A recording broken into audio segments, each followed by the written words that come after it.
Is this the end of Erik ten Hag as the Manchester United manager?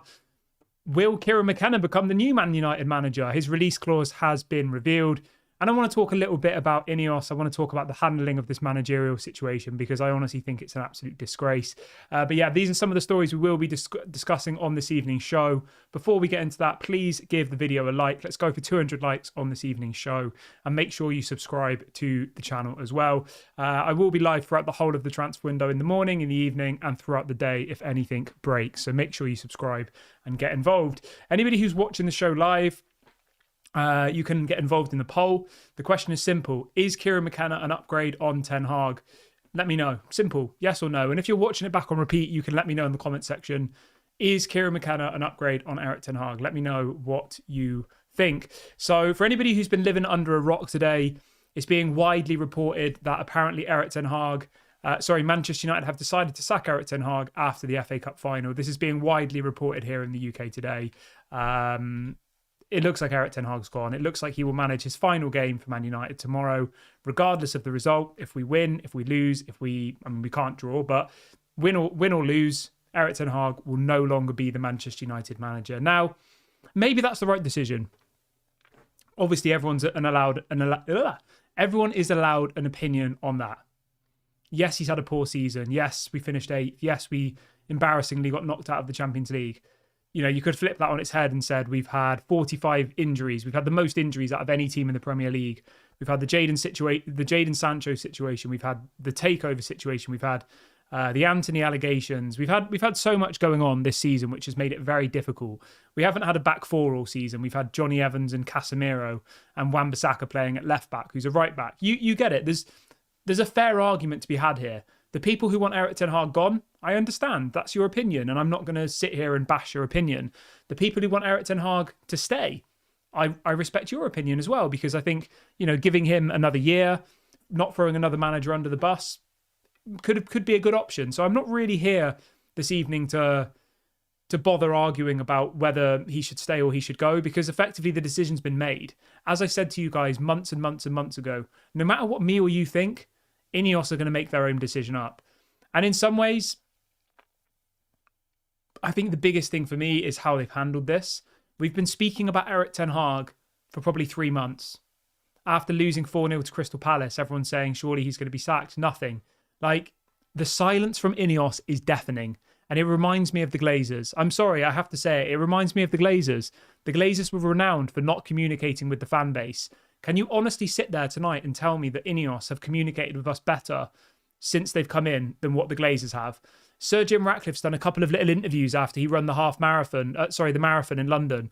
He's done a couple of little things saying that he wants to bring Man United back to where it should be. He's told us nothing. He's just said, like, things that anybody could say. I could say that. Oh, I'm going to make Man United a good team again. Yeah, like, they've not communicated with us. They've told us nothing.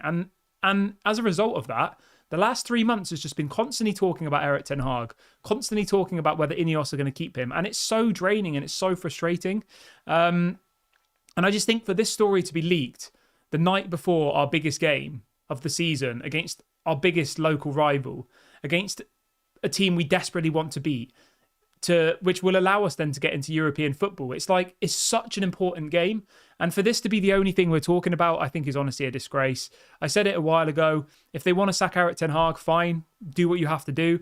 But the best thing that they could do is come out and actually just, like Bayern Munich did. Bayern Munich sacked Tuchel in January. And at least then they knew what was going on. Like, obviously people will say, oh, well, look at Bayern. They're ending up with company. I get it. But the reason that Bayern got rid of Tuchel was because they didn't think he was the right man for their project. And, you know, whether there's a better manager out there or not, if the manager you have isn't the right man for the project, then just come out and say it. You know, the season was gone in January. We weren't going to win the league. We were out of the Champions League. We probably weren't going to get the Champions League. So we weren't going to get in the top 4. So, you know, just get on with it. So on the flip side of that, the headline this evening is that apparently Man United have now made official contact with Kieran McKenna's agents. So they're already speaking to Kieran McKenna's agents. This is coming out from The Athletic. And apparently Kieran McKenna has a £4 million release clause at Ipswich. So if we want to bring him to Man United, we will have to give Ipswich £4 million. And if we sack Erik ten Hag, we will have to give him £6.75 million. So to sack Eric Ten Hag and bring in Kieran McKenna, it's going to cost us about £11 million, which I think is absolutely mental, to be honest with you. Like, can you honestly sit there and tell me that Kieran McKenna is a better manager than Eric Ten Hag? Because I don't think he is. Can you honestly sit there and tell me that Kieran McKenna is worth bringing in, but then also paying £11 million to bring in? It just doesn't make sense to me. And the more I've thought about it today is that I think INEOS want a puppet. They want somebody who they can control. They want somebody who effectively will have no power. They want somebody who is desperate for the job, somebody who is not in the position Eric Ten Hag is. Eric Ten Hag came into Manchester United with the assurances he would have power, he would have control, he would have involvement in signings, he would have a say on things. Kieran McKenna is going to come in like a kid in a sweet shop, thinking, how the hell have I been offered the Man United job? He's gone from managing Ipswich in the Championship, getting them promoted, fair play, that was obviously very impressive, to now managing the biggest club in the world. Remind yourselves, Kieran McKenna was sacked by Manchester United 2 years ago. He was the person who coached the team under Ole Gunnar Solskjaer. Remind yourselves of that. Ole Gunnar Solskjaer did not coach the team. That's widely known fact. That wasn't what Ole's job was. He wasn't a coach. The coaches were Michael Carrick and Kieran McKenna. And at that time, all of the news coming out, all of the dressing room leaks were that the training wasn't very good. They thought they weren't professional enough. You know, you even had Cristiano Ronaldo saying kind of the same thing, you know, that the training wasn't very good and all the rest of it. So we're now getting back the person who we effectively sacked 2 years ago, the person who was actually coaching the players, which got Ole Gunnar Solskjaer sacked. And this is the person that we're supposedly going to go for. And even for argument's sake, right, say we don't get Kieran McKenna, say we get Poch. Is Poch better than Eric Ten Hag? In my opinion, no. Roberto De Zerbi, is he better than Eric Ten Hag? In my opinion, no. But at the end of the day, the decision has been made. So obviously I'm interested to see which way it goes. I will back any manager that comes in, of course. They're going to get my support. I'm not going to suddenly stop supporting Man United, but it is really, really disappointing. I'm sorry. Really disappointing. I think the way it's been handled is honestly really, really poor. I think a lot of players are probably going to leave this summer. I could see Bruno Fernandes leaving. If I was Bruno Fernandes, right, and I'm 30 years of age in a month, and you get a new manager coming in, and then the narrative is that it's going to be a 2, 3, 4 year project, I would leave. Bruno should leave Man United. We are a toxic club. We have a toxic fan base. The amount of people who I've seen arguing on Twitter today, the people who are Eric Ten Hag out saying, I told you so, I'm right. It's honestly embarrassing. I'm sorry. Like, we're supposed to support our team. Why are we arguing with each other on Twitter? INEOS are doing exactly the same thing as what the Glazers have done. It's conquer and divide. And Man United fans are just completely falling into it. When was the last time you saw a Glazers out protest? When was the last time you saw fans, you know, talking about getting the Glazers out of the club? Most United fans are arguing about who was right about Eric Ten Hag and, oh, I'm so glad he's gone, and ha to all the people who, you know, who said that he should stay, and, oh, I told you so. It's honestly embarrassing. And being honest, like, we don't deserve success anymore. I think we're an absolute embarrassment all around. We are where we are because of bad running from the club. The Glazers have dragged us into the ground. And I think that, I said this at the time, INEOS have facilitated the Glazers. They have. They kept them in the club. They're not going to clear the debt. God knows what's going on with the stadium. Jim Ratcliffe's trying to get the government to pay for the stadium. I mean, that's embarrassing as it is. Who knows what's going on? Who knows? I tried to be positive on this channel. I tried to, you know, look at it like this summer's going to be really good. We're going to get loads of players out. We're going to sign loads of players. But, you know, I can't not voice my opinion at this moment in time. I'm not impressed with what I've seen so far. Yeah, I mean, even if you look at it from, you know, a director of football's perspective, we don't have a director of football. It doesn't look like Dan Ashworth's going to be available this summer. We signed nobody in January because we were told the summer's going to be our big window. Dan Ashworth will be here. We're going to sign loads of players. It's going to be really great. You know, there's some journalists coming out saying we've only got £30 million as a budget. Now, that's obviously a bit of an over-exaggeration, but the narrative is definitely that we need to sell players in order to buy players this summer. We're not going to be going out and spending £200-300 million on players this summer. For all of you sat at home thinking, you know, we're going to go out and sign Frankie de Jong and Victor Osimhen or whoever these names are. We're more likely to be going out and getting people like Garassi and Rabiot as a free agent and those types of names. And it does really, really frustrate me. Somebody says Jim Ratcliffe is the Glazers' distant cousin. Yeah, I agree, mate, to be honest. I want nothing more than INEOS to succeed, but I honestly just think it's the timing, as Fred says, the timing is an absolute disgrace. Honestly, a disgrace. I feel bad for Ten Hag. I really do. And you know what? I wish Ten Hag nothing but the best. I'm not like one of these people on Twitter who are like, oh, he's a bold fraud, get him out of my club. Like, it's embarrassing, you know? We're supposed to be adults. We're supposed to be human beings. We're supposed to have respect and for other humans. Yes, he's a manager. Okay. Yes, he earns lots of money, but like, that's abuse. Saying that Marcus Rashford has had a poor game is not abuse, in my opinion. I don't know what some people have said about Rashford, but most of the people in this community, it'll be like, Rashford's really poor, we should sell him. That's not abuse. That's an opinion, right? But some of the stuff you see on Twitter about Erik Ten Hag, it's like, it's honestly disgusting. I'm really, really sorry. Like, and I'm not even sat here being really upset because Erik Ten Hag's going. Erik Ten Hag's had a poor season. He had a good first season. I don't think he's maybe the man for forever, but I think he would have been good for another season. That was my stance on it, you know. But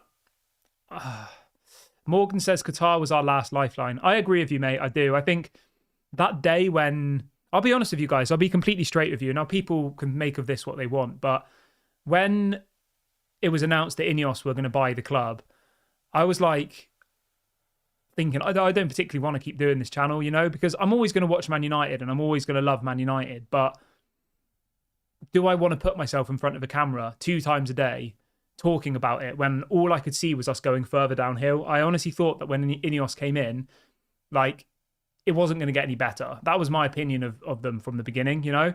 And I genuinely was considering just stopping doing this because I just found it, well, it's just going to be toxic, isn't it? And that's been proven. I feel a little bit more motivated at the moment about doing the channel. I'm kind of, yeah. Richard says, Kieran, you're showing yourself as a typical millennial and can no longer support the channel. Not really sure what you mean there, mate. Let me know what you mean. I don't really get what any of that sentence means. Let me know what it is that I've said that's upset you. I think I've been incredibly balanced. I think I've been incredibly fair. I've said that if you want Erik Ten Hag out, that's fine. If you want Erik Ten Hag in, that's fine. I understand both sides of the argument. I'm happy to have that conversation with anybody at any point and listen to other people's opinions. Yes, we've had a bad season. Yes, we finished 8th, which is unacceptable. Yes, he has favourites. Yes, there's a lack of style of play. I agree with all of that. That's fine. But then there's also some positive to Erik Ten Hag. The thing that I'm most upset about here is the way that it's been carried out. The way that we've spoken about this for the last 3 months. The way that this story could have been squashed in a second. You know, either way. They could have come out and said, oh, that story's not true. Or they could have come out and said that we're, you know, going to look for a new manager in the summer. Like Bayern did. Like, let's see what else people are saying in the chat. Just to be clear as well, I'm not going to stop doing the channel. I said that when the takeover stuff was happening and INEOS were announced that they were going to be the partial owners, I felt so negative about it all at that point that I was considering stopping doing the videos because I just felt like it was Groundhog Day, you know? Connor says, is Kieran McKenna confirmed? No, he's not confirmed yet, mate. Obviously, we've got the game tomorrow. Erik Ten Hag's going to be the manager for the game tomorrow. That is 100%. He's in London. I've seen pictures of him. The team are in London. But Man United have held talks with Kieran McKenna's agent. So I would say it's imminent. If you go on the bookies, I don't know whether people look at this, but the thing you have to remember with bookies is, right, the bookies effectively are there to make money. So the bookies are usually pretty reliable, right? And all of the bookies, Sky Bet, Paddy Power, whatever, they all have Kieran McKenna as the odds-on favourite to become the Man United manager now. If you look at who the next Chelsea manager is going to be, like, Kieran McKenna is right down the list. If you look at the Brighton manager, he's right down the list because he wants to come to Manchester United. The message I'm getting this evening is that apparently Kieran McKenna's agents and him himself think that this is a once-in-a-lifetime opportunity to become the Man United manager. And I completely agree with that. Like, Who would have said 2 years ago when we sacked Ole Gunnar Solskjaer and sacked his head coach, Michael Carrick and Kieran McKenna, remind yourselves of that. McKenna and Carrick were the people who coached the team under Ole. We sacked them. People were saying they're not good enough. How the hell did Ole get the job? How the hell did Kieran McKenna get the job? Get out of my club. Who would have thought that 2 years later, we'd be sacking Erik ten Hag, who was a manager wanted by Man City, Liverpool wanted him, to then replace him with the coach who we sacked 2 years ago. I mean, it's laughable. Now, obviously, things can change. Maybe Poch comes in, maybe Roberto De Zerbi comes in, but I don't honestly feel like any of them are any better than Ten Hag, to be honest. Like, and not to contradict myself, but I think out of all of the people who are available, Kieran McKenna probably is the best option, because the thing with Kieran McKenna is nobody can expect anything, right? If Thomas Tuchel comes in, if we lose our first game, people will be asking for him to be sacked. TalkSport will already be saying, get Tuchel out, he's past his best, because you have that expectation with Thomas Tuchel that he's going to come in and he's going to win things. Whereas Kieran McKenna's won nothing in his whole career. Nothing. Like, do we really expect Kieran McKenna to come in and win us anything? No. It's a complete roll of the dice. A complete roll of the dice. He's 38 years of age. He's a young manager. He plays attractive football for Ipswich. Really attractive football. To have got them from League One to the Championship to the Premier League in 2 years is incredible. So fair play to that. He knows the club inside and out. As I said, he was a coach under Mourinho. He was a coach under Ole. He's been at Man United for a long, long time. I'm just looking now. He was even a scout before that at Man United, and he was also the manager of the under-18s. He was actually, his official job role, right? Listen to this, people. Kieran McKenna's official job role when Ole Gunnar Solskjaer was the manager he was the assistant manager.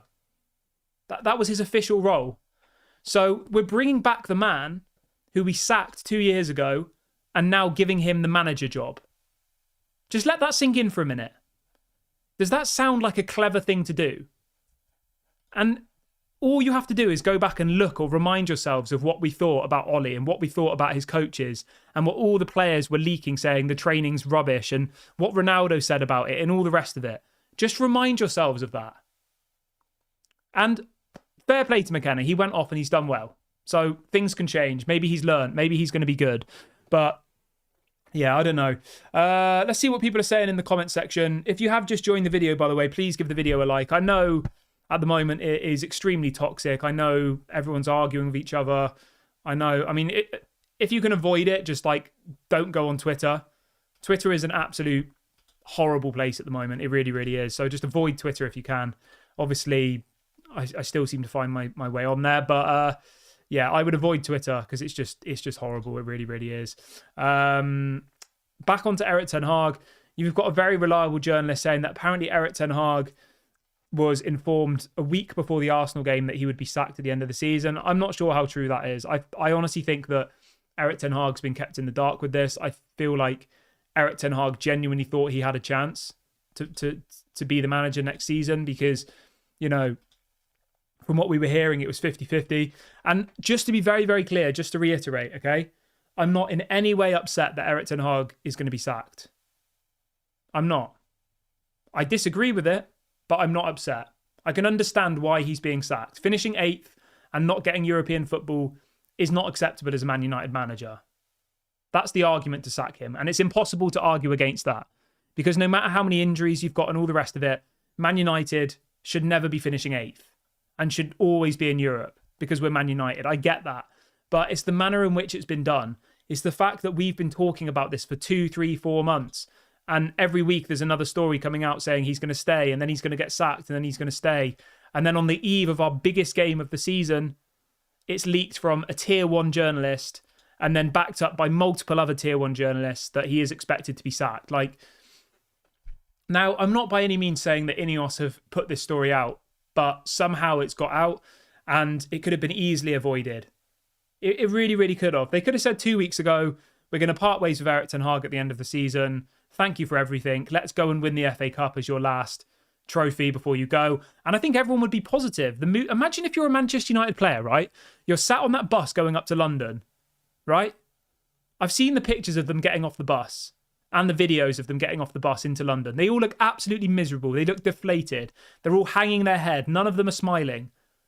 Imagine you're sat on your phone on Twitter, because you've got to remember, Man United players, they might not watch this channel, but I know they watch, other fan channels. They look on Twitter. They're young kids, most of them. They have the phones. They have the internet. Like, they're not living under rocks. They'll have seen this story everywhere. And they'll probably all be there like, how has this story come out on the eve of our biggest game? Like, I don't know. It is really, really concerning. Chris says, is it acceptable that the ownership didn't provide a left back? I don't know, mate. I think we got scammed in January, to be honest. INEOS saying that we're going to wait till the summer. We've got this big plan and all the rest of it. They needed to do business in January. They threw Erik ten Hag under the bus in January. You've got a new part owner coming into the club who's got supposedly, what's Jim Ratcliffe's net worth? Let's have a look. So Jim Ratcliffe's net worth on his own is 16 billion. Right? Obviously, he's bought it with his INEOS company. INEOS's net worth is... Let's have a look. 68 billion. So you've got a man whose personal wealth is 15 billion, and then his company is worth 68 billion. And you're telling me in January we weren't able to sign anybody. We weren't able to get Erik ten Hag a left back. We weren't able to get another striker. We had one striker in Rasmus Højlund.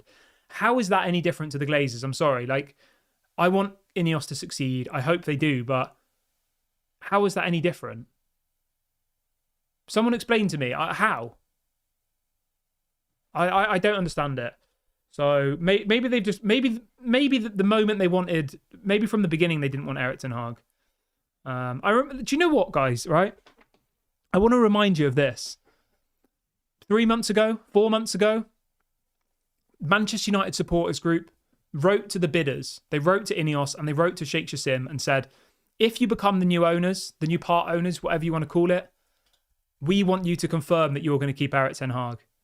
And these two parties agreed to it. They did. And that was when Erik ten Hag was still not succeeding. It was when we were playing badly, around Christmas time. And that was all kind of part of the thing. If you go out and look at it now, so Manchester United Supporters Trust, let's have a look. Supporters Trust, letter backing Erik ten Hag.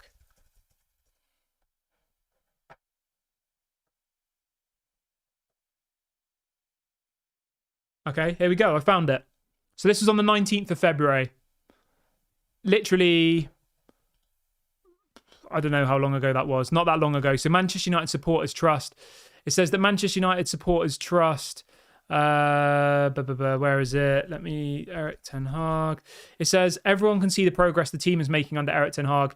After the frustrations of the last decade, it's clear that enormous strides are being taken. Any prospective bidder needs to explicitly commit to backing Erik ten Hag and his plans to restore United to former glory. So this was the Manchester United Supporters Trust, okay?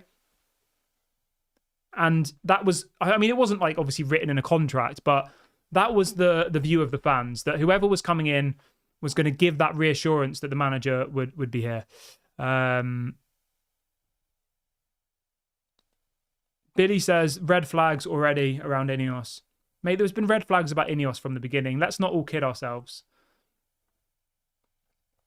I want INEOS to do well. I like the idea that Sir Jim Ratcliffe is a local boy and he's owning the club. I like it. It's a great story. Amazing. But still, all I want is for them to bring Man United back to where we used to be. I'm not going to say where we deserve to be, because I think that's just entitled.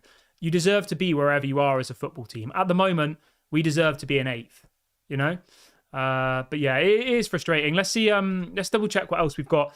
Anybody who's just joined the video, please smash a like. We've got over 400 people watching now. So if this is your first time watching, make sure you subscribe. Make sure you hit the like button as well. Okay, so you've got another journalist. You've got James Ducker, very reliable journalist, saying that Erik ten Hag is now expecting to be sacked after Saturday's FA Cup final. Another person. So it's all to be expected. I would love for there to be a press conference. Just to throw in a bit of fun as well. Anthony Martial, back in training, back fit. He's been training with the first team for months. He hasn't travelled with the team for the FA Cup final. I mean, you literally couldn't write it, could you? I had this crazy deluded dream that Anthony Martial was going to come off the bench against Man City and score us the goal, and it would be like he was. Oh, but yeah, it's not going to happen, is it? I think I'm going to wrap the video up here, guys. I think I've said everything I have to say. Feel free to get your comments in once the video goes live. Let me know how you feel about all this. It's completely overshadowed tomorrow's game. I don't even know what to say, to be honest. I just hope for Erik ten Hag's sake that we get a win. I hope for... Yeah, I mean, the stories coming out here are that apparently Kieran McKenna has been approached by Brighton and Chelsea, but apparently he is waiting for Manchester United to make a final decision before he decides what he wants to do. So, yeah, it looks like Kieran McKenna will be the Man United manager, I reckon, unless something absolutely crazy happens. Yeah, I'm going to wrap the video up here, guys. Smash a like before you go. Subscribe to the channel if you're new. This has been Daily Red Devil. I am considering doing a watch-along for the game tomorrow. I think I probably will. If you do want me to do a watch-along, get in the comment section once the video goes live and say, I want a watch-along. I don't know, something along those lines. If you want a watch-along for tomorrow's game. I don't usually do them, but obviously it's a massive game, so let me know. Have a good evening, everybody. I hope this news hasn't ruined your night, and speak to you tomorrow.